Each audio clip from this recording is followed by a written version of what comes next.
Hello everyone, I'm the Sports Wiz 101, and today I'll be giving you my predictions for week 4 of the NFL season. We'll predict all these games set to take place this week. We'll look to do a bit better than last week where we win a disappointing 9-7. Coming back down to earth from our 13-3 week 2. So let's see if we can improve on that this week. Started as always in the AFC. Titans and Texans, a battle between two currently winless teams. The Texans especially seem to be a disappointing and glaring scenario, especially when it comes to the development of their quarterback. The Titans at least have a bright future with Cam Ward. The Titans will try for their first win against the Texans, but I don't think they'll be successful. I still think the Titans have not that good an advantage in other positions. I think the Texans have the better defense. I think the Texans have the better receivers around their quarterback, and I think Houston comes away with the win. Moving on, it is the Ravens going to Kansas City to take on my Kansas City Chiefs. Both these teams 1-2. So loser here drops to 1-3. That's not really an enviable position, even if this is still early on in the year.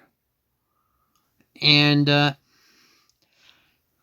will say that based on how these teams have looked over the past couple of weeks, the Ravens have looked like the better team. That being said, the Chiefs should get Xavier Worthy back, from what I've heard. After all, today as I'm recording this, he was listed as a full participant in Chiefs practice. So you would think Worthy makes his return, and that should give the Chiefs offense a boost. And I think it's going to be just enough of a boost to give Kansas City a huge win at home over the Ravens.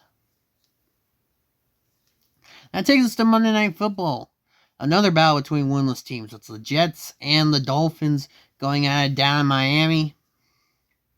I'm going to take the Dolphins. I think to this point they have looked like the better team. I feel like they're probably the team that's more likely to put things together between these two. And I do believe that Miami figures things out enough for them to come out with a win over the Jets. That brings in the Bengals and the Broncos going at it in the other Monday night game. And this game loses a lot of interest with Joe Burrow not being in there. And after all, we saw what the Vikings defense did to Cincinnati last Sunday, forcing 5 turnovers, scoring on 2 of those turnovers. And Cincinnati only winds up scoring 10 as they get shellacked. You wonder if something similar happens on Monday. Now, granted, I do think the Bengals will be a bit more competitive. I don't think they're going to have quite as bad an offensive performance as they did up in Minnesota. But it still is a good Broncos defense. And I think it's a defense that will give Cincinnati tons of trouble. And I think it's a defense that helps Denver get the win. Moving on to the interconference matchups. We got the Dublin game. It's the Vikings and the Steelers. Both teams that won thanks to great defensive performances. We just mentioned what the Vikings did to the Bengals. Meanwhile, the Steelers go forcing 5 turnovers against the Patriots in a much closer 21-14 victory. Here, I'm going to take the Vikings. I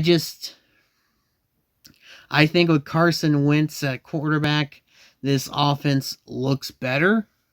And While I don't think either defense is all that likely to repeat what they did last Sunday, I feel like the Vikings showing more of an advantage, more of an interest in taking advantage of those plays by their defense kind of leans me in their direction when it comes to who I think is going to win this game.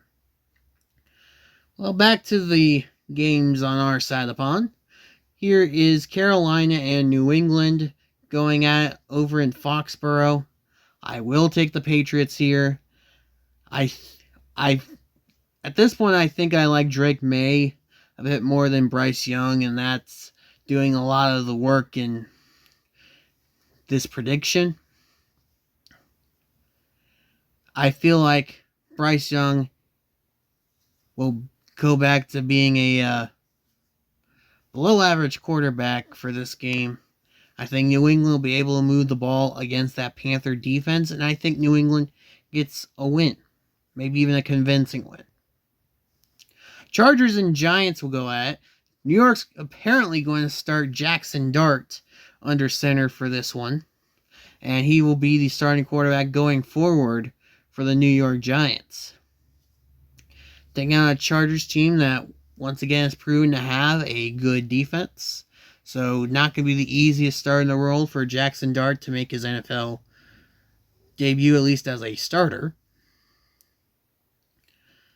And thing is, I do think the Chargers should have an easier time moving the ball than the Giants will, and that leads me to picking LA to get the win.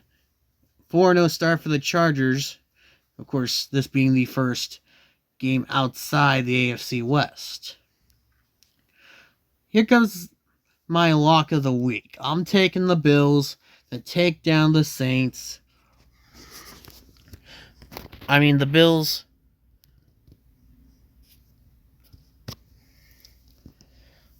were dominant over week 2, and it feels like they should have been a bit more dominant in week 3 against the Dolphins. But now they're taking on a Saints team that was just bad last week against Seattle, and I'm expecting a lot of the same against Buffalo. I think Buffalo wins this one easy. That brings us to Cleveland, Detroit. I think this is another easy prediction. This one for the Lions. I do feel like they should be able to throw the ball all over that Cleveland defense. I feel like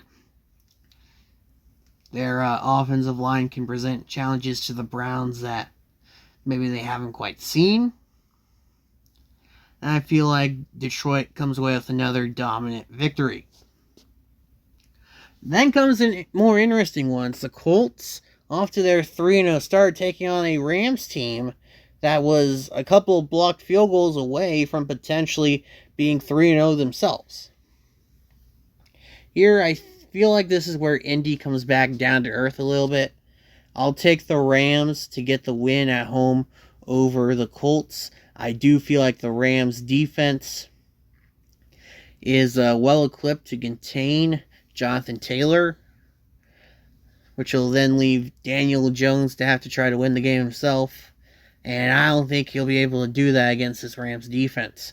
So yeah, I'm taking LA. Jaguars and 49ers going to go at Levi Stadium.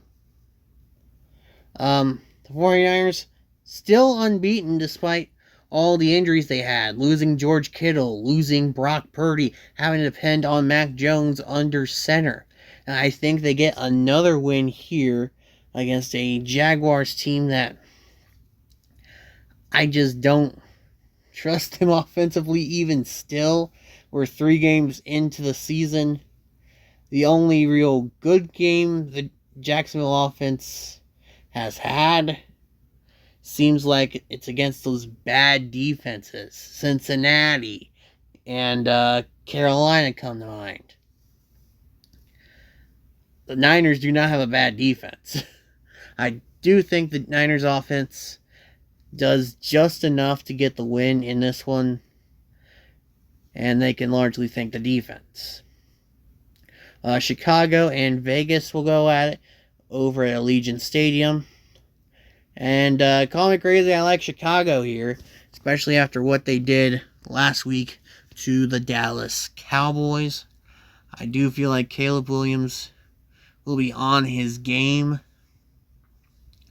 And I'm not too confident in the Raiders offense at this point. So yeah, I'm taking Chicago. Over to the NFC games. It's Thursday Night Football as the Seahawks and the Cardinals go at it. Of course, the Cardinals just lost James Conner for the season. And I think with that, I gotta go with Seattle. I do feel like they can move the ball, especially through the air, better and more efficiently than the Cardinals can. And that's probably the main reason why I got Seattle winning this game. Eagles and Bucks. This will be my upset of the week. I'll take Tampa Bay to give Philly their first loss of the year. And a lot of that's based on the fact that Philly just doesn't do that well against the Buccaneers. Tampa has the edge over Philly. They have their number. And I think even without Mike Evans, I think losing Mike Evans will make it a bit closer. But I think even without him, I think Tampa, their defense is going to play well enough for the Buccaneers to get the win. Washington and Atlanta going at it down in Georgia. I like the Commanders here. Especially after what we saw from the Falcons last week. And that being said, it's still a bit uncertain as to whether or not Jaden Daniels will be starting under center for the Commanders at this point. But I think even their backup quarterback, Marcus Mariota, can handle the offense enough to be able to lead Washington to a win over Atlanta. So give me the Commanders. And then we have the Sunday night game, Packers and Cowboys, also known as the Micah Parsons revenge game. Of course, it's the first time these two meet since the trade that sent Parsons over the Green Bay. And I think Parsons has a great game. He gets a couple of sacks of Dak Prescott. The Packers are able to get their offense going against a bad Cowboy defense. And I think Green Bay gets the road win. But there you go. There's my picks for week number 4 of the NFL season. If you like this, please like and subscribe for more to come. I've been the Sports Wiz 101, and I will see you all later.